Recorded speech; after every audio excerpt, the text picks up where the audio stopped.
मेरा और बाणासुर जी का जीवन एक बार पानी दूध में मिल गया। पानी जब दूध में मिल गया तो पानी भी दूध के भाव बिक गया। पानी ने कहा कि भैया तुम कितने अच्छे हो, मेरा तो कोई मूल नहीं था और आपने आज मुझे अपने भाव में बेच दिया। दूध ने कहा कि पानी, इसमें मेरी कोई बड़ाई नहीं। बोले आप इतने अच्छे हो कि आप इतने अच्छे ढंग से मुझे मिल गए कि आप हमारे साथ बिक गए, हमारे भाव में। पानी ने कहा कि अगर आज आपने मुझे अपने भाव में बेचा है तो इसका मैं उत्तर अवश्य करूंगा। एक बार दूध को आग के ताप पे रखा गया है। पानी ने देखा कि हमारा मित्र जलाया जा रहा है।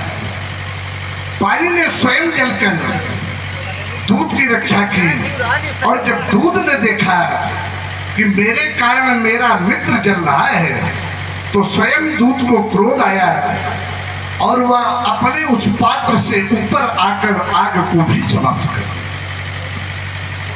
फिर भी दूध से रहा नहीं गया, फिर भी दूध से रहा नहीं गया। तो दूध ने देखा कि मेरा मित्र समाप्त हो गया तो स्वयं को समाप्त कर कर दूसरे रूप में खोया बनकर परिवर्तित हो, अपने स्वरूप में नहीं रहा। तो बाणासुर जी का जीवन यह है हमारे लिए। और बंधु श्री बाणासुर का आगमन यह तो सुखद समाचार है। बंधु श्री बाणासुर अब एक ही शब्द है हमारे आप में, जय श्री शंकर भगवान। जय श्री शंकर भगवान। पुरतस्थ वस्त बलवान। हमारे किंचित कष्ट का समाचार सुनकर ये सता साहस योजन की कष्टमय यात्रा करके आने वाले, मुझे सांत्वना और सहारा देने वाले मेरे परम मित्र आपके श्री स्वागत में कुछ हृदय के भाव सुमन समर्पित कर रहा हूँ। सुनकर बंधु का सौभाग्य मन, ये बाल का मधुर मिलन, ये खिल उठी कली कली, ये महक उठी गली गली, ये तन पुलक पुलक उठा,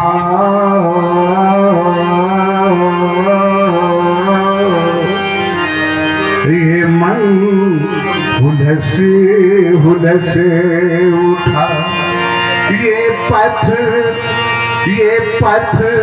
निहारते रहे, ये राह में किए नयन, बंधु का सौभाग्य मन, ये बाल का मधुर मिलन, ये सा जब यह कुछ स्वयं कहने लगे तो आज विरागी को भी अनुरागी को भी रागी बनना। तो ये सा झन झना उठे,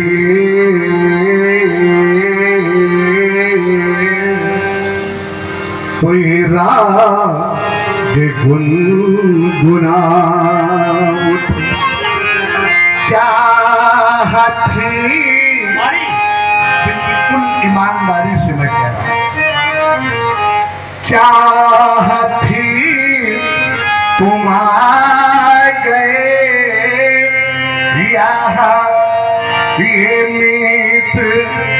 ये रूप पा गए आज। विचार करता हूँ क्या इन शब्दों से आप जैसे व्यक्तित्व का स्वागत पूर्ण है, तो उत्तर मिला ना, एक और प्रयोग करते हैं। आज इस धरा से है तल स्वतंत्र आगमन, बंधु का शुभागमन।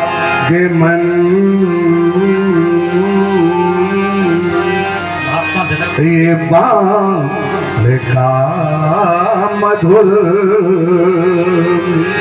स्वागत है बंधु, स्वागत है आपका बंधु। और अवलोकन कर रहे हैं प्रस्तुति महाराज श्री जनक जी के द्वारा अतिथि देवो भव की।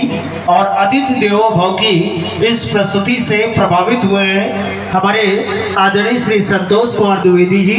आपके द्वारा 100 पत्र मुद्राएं महाराज श्री जनक जी और 100 पत्र मुद्राएं श्री वर्णासुर जी को प्रदत्त की गई हैं। कोट कोट धन्यवाद।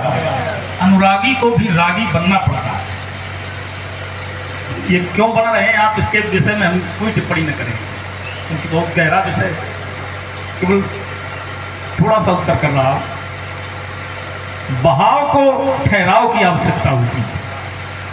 बहाव को ठहराव की आवश्यकता होती है। जैसे नदी बहती है ठहराव पाने की, जब सिंधु में पहुंच जाती तो ठहराव मिल जाता, लेकिन ठहराव को बहाव की आवश्यकता नहीं होती। तो आप तो ठहराव वाले हैं, बहाव वाले नहीं। हाँ, अब आप अनुरागी क्यों बन रहे? कभी कभी ठहराव वाले की बेबसी लोग समझ लेते। जैसे समुंदर बेबसी अपनी किसी से कह नहीं सकता। समुद्र बहुत गहरा होता है, फिर भी बेबस है क्यों? और उसकी बेबसी को लोग न समझ पाना, ये अलग बात है। समुंदर बेबसी अपनी किसी से कह नहीं सकता, हजारों मील तक फैला है लेकिन बह नहीं सकता। तो व्यवस्था व्यक्ति को कुछ न कुछ बना है। आपने बड़ी अच्छी बात रखी, जब जल दूध से मिलता है, यद्यपि हम आपकी बात काटेंगे ना, हम अपनी बात अलग से रहीमन प्रीत सराहिए मिले हो तरंग दून, जो हल्दी जर्दी तजय सफेदी। इसमें दोनों अपना अस्तित्व छोड़ देती, तीसरा अस्तित्व बनता। लेकिन दूध और जल के मिलने पर जल का अस्तित्व मिट जाता है, नाम केवल दूध का रह जाता है। इसलिए किसी कवि ने अपने शब्दों में बयान किया, प्रीति अगर अवसर देती तो हमने भाग्य समारा होता, कमल दलों का मोह न करते तो आज प्रभात हमारा होता। नीर क्षीर दोनों मिल बैठे, बहुत कठिन पहचान हो गई, किंतु नीर ने नाम खो दिया और क्षीर की शान खो गई।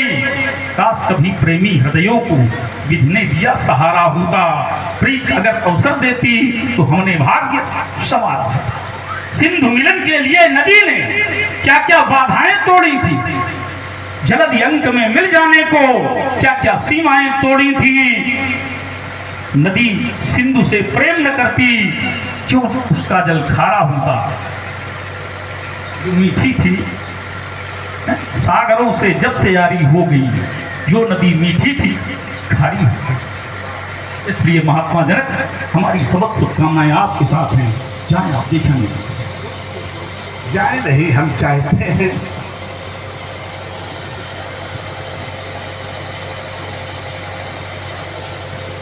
आप हमारे साथ आए और विराजें।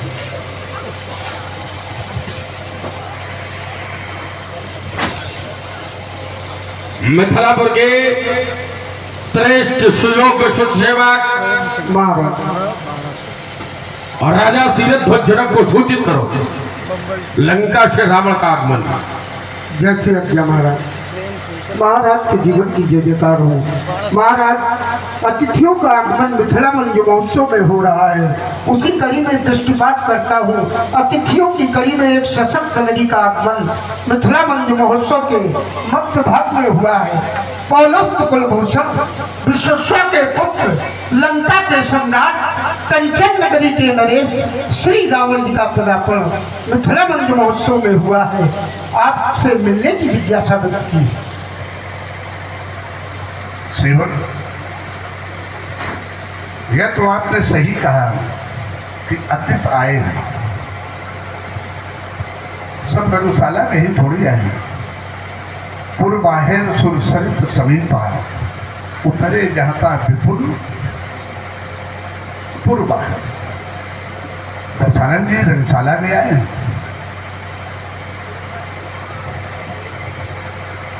या उत्तम कुल से हैं। वीरों की वह सभा गरिया कहते पूर्ण ही नहीं होती। जिस सभा में श्री दशानंद जैसे महायोद्धा महाव्यक्तित्व का आगमन न हुआ, आज तो आपके मात्र आगमन से ये सभा पूर्ण हो गई। तो मैं यही चाहता हूं कि आप भी पूर्ण हो जाइए। मैं स्वयं स्वागत करता हूं। नृत्य प्रतिभा से अभिमंडित विश्व के भ्रामात्मक भेद को क्षणमात्र में विध्वंस कर देने वाले आचार्यों में भी परम आचार्य श्रेष्ठ आचार्य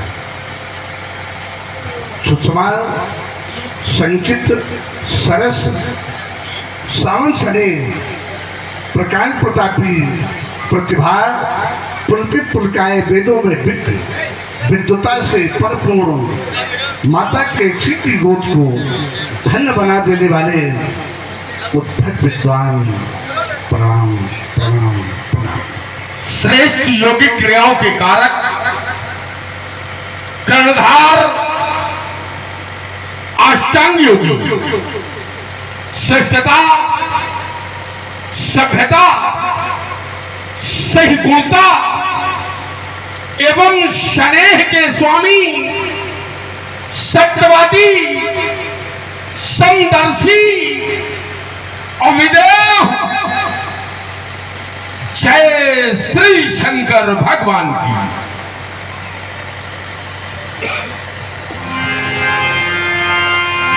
शुभ सुखद संयोग की आज शुभ है, सुखद है। चाहे शुभ और सुखद का संयोग हो, चाहे हम आपका या हम सबका संयोग है संयोग। कभी कभी शुभ होता है, सुखद नहीं होता है।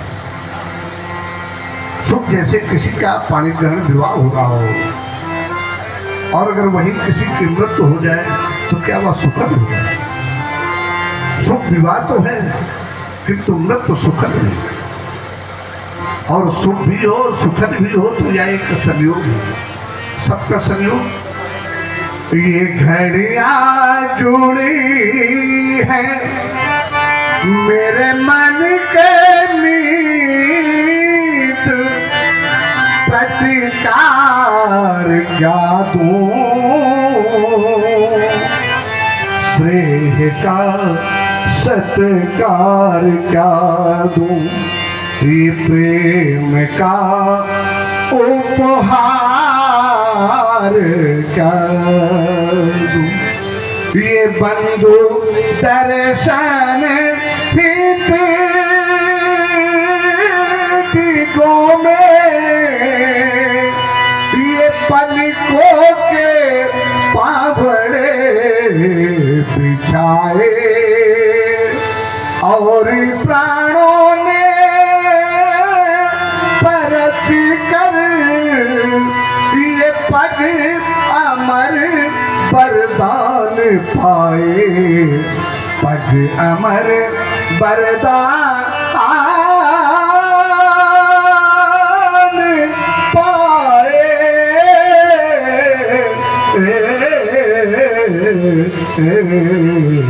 पूज्य, आज जब मैं इधर या उधर या यूं कह दूं 34 दृष्टिपात करता हूँ तो क्या पाता हूँ कि खिल, आज मैं नहीं कह रहा, खिल खिला कर हाथ पड़ी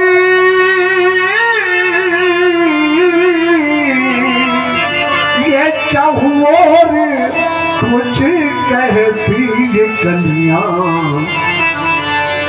संसार के लोग जब आपको पाते हैं तो बड़ा कठिन पाते हैं, कठोर पाते हैं। जब मैं आपका दर्शन करता तो बड़ा सरल सरस सुकोमल सुसंगतमय बाणी से सुसज्जित पाता। विचार करता हूँ कैसे महान व्यक्तित्व की उपमा किससे दे दूँ। जब उपमाओं की ओर मेरा ध्यान गया तो सारे उपमाओं के फूल मुझे जूठे मिले, पतझड़ से मारे मिले। फिर विचार किया कि प्रत्येक ऋतु में अगर कोई शोभा देता है, वैसे ऋतुएं आते हैं, वृक्ष पल्लवित होते हैं, फल देते हैं, ऋतु समाप्त होती है, फल भी समाप्त हो जाते हैं। एक ऐसा भी है जो प्रत्येक ऋतु में शोभा देता है, वह कौन? तो बताया गया फूल प्रत्येक ऋतु में मिलेगा। क्या फूलों से भी कोई सरल है, कोमल है? फूलों की कलियों से विचार करता हूँ तो आपके जीवन को जब देखता हूँ तो फूलों से भी सरल पाता हूँ। तो मैंने सोचा क्यों ना आज आपको ऋतुओं का राजा बना दूं, उससे भी महान बना दूं, उपमा दे दूं कि ऋतुराज जब की ये स्नेह का सत्कार क्या दूं, ये प्रेम का उपहार क्या दूं। प्रणाम पूज्य, प्रणाम। और राजा जनक पूज्य।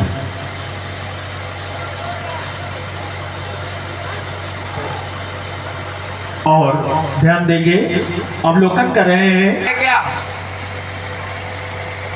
क्योंकि हमने तो ये जाना है कि प्रेम ही संसार का सबसे बड़ा उपहार है। कह रहे हो बहुत सारी बातें आई हैं, लेकिन हम समझते हैं उनका कोई मतलब इस समय है नहीं। मतलब केवल इतना है कि स्वीकार तुम्हारा अभिनंदन। एक बात आपने बहुत अच्छी रखी क्या? कि प्रेम, मैंने कहा प्रेम का प्रतिकार क्या दूं। प्रेम का भी प्रकार अलग अलग है। पिता जब पुत्र से प्रेम करता है वह प्रेम अलग होता है। वही जब अपनी पत्नी से प्रेम करता है तो वह प्रेम अलग होता है। वही प्रजा अगर राजा होता है, प्रजा से प्रेम करता है तो वह भी प्रेम। चलिए, अब ये तुम्हारा विषय है, फिर इस पर हम कोई टिप्पणी नहीं करेंगे। महत्वपूर्ण शब्द एक है प्रेम, उसको बांटो नहीं। प्रेम बांटने का विषय नहीं है, क्योंकि प्रेम संसार का सबसे बड़ा उपहार है। और नहीं प्रेम का कोई उपहार हो तो हमें बता देना। विषय ये है कि प्रेम ही सबसे बड़ा उपहार है, प्रेम का दूसरा कोई उपहार नहीं है। स्वीकार तुम्हारा अभिनंदन और स्वीकार तुम्हारा चरणों बंदन। मैं स्वयं धन्य मिथिला आकर खिल उठा मंजू मानस मराल, और तुम जैसे योगी से मिलकर मैं स्वयं हुआ हूं धन्य। क्या करूं बड़ाई मिथिला की ही नहीं, पूर्व लोगों की या इस योगी की जिसने किया हर से तन मन। स्वीकार तुम्हारा अभिनंदन, स्वीकार तुम्हारा चरणों बंदन। राजा जनक, सुना मैंने तुम्हारा प्रण, सुना बेटी का विवाह कर रहे हो। हाँ, ये अच्छा कार्य है, क्यों नहीं? हम वास्तव में बेटी का विवाह कर रहे हैं। नहीं, हम ये देख भी रहे हैं, और बेटी का विवाह अच्छा कार्य भी है। क्यों भाई, नहीं है क्या? बताओ, अच्छे कार्य को लोग अच्छा कहेंगे कि नहीं कहेंगे? क्यों? आपने कह दिया तो आपसे अच्छा फिर कौन कह सकता? नहीं, हम ये जांच रहे हैं, इसको समझो जरा। बेटी का विवाह एक अच्छा कार्य है। संसार के हर पिता को बेटी के विवाह का दायित्व होता है, जिसे पूरा करना चाहिए। अब तुमने एक विधान बनाया है, बेटी का विवाह प्रण के माध्यम से करने की व्यवस्था बनाई है। अगर ये तुम्हारा विधान अच्छा है तो रावण अच्छा कहे न कहे, लेकिन राजा जनक की प्रजा अच्छा कहेगी कि नहीं कहेगी? तो भैया सोचना, जरा उत्तर करना इसका। राजा जनक का ये बेटी का विवाह जिस विधा से किया जा रहा है, अगर अच्छा है तो रावण कहे न कहे, लेकिन राजा की प्रजा अच्छा कहेगी कि नहीं कहेगी? अरे बेटी की विवाह की चर्चा छोड़ दीजिए, अगर राजा के द्वारा कोई अच्छा कार्य किया जाएगा तो लोग सामने न कह दें। हो सकता है सामने ने कहा तो सुनने चर्चा होती है कि फला व्यक्ति बहुत अच्छा काम कर रहा है। जैसे आपने ये आयोजन कराया है तो लोग कह रहे हैं बहुत अच्छा आयोजन हो रहा है, बहुत अच्छे लोगों का चयन हुआ। और मैंने कई बार इसको सुना है यहाँ पर। तो जब ये व्यवस्था अच्छी है, ये व्यवस्था ठीक है, तो तुम्हारी प्रजा अच्छा कह रही है कि नहीं कह रही? देखो अभी तक तो कह रही है, तुम्हारे आगे क्या कहेगी?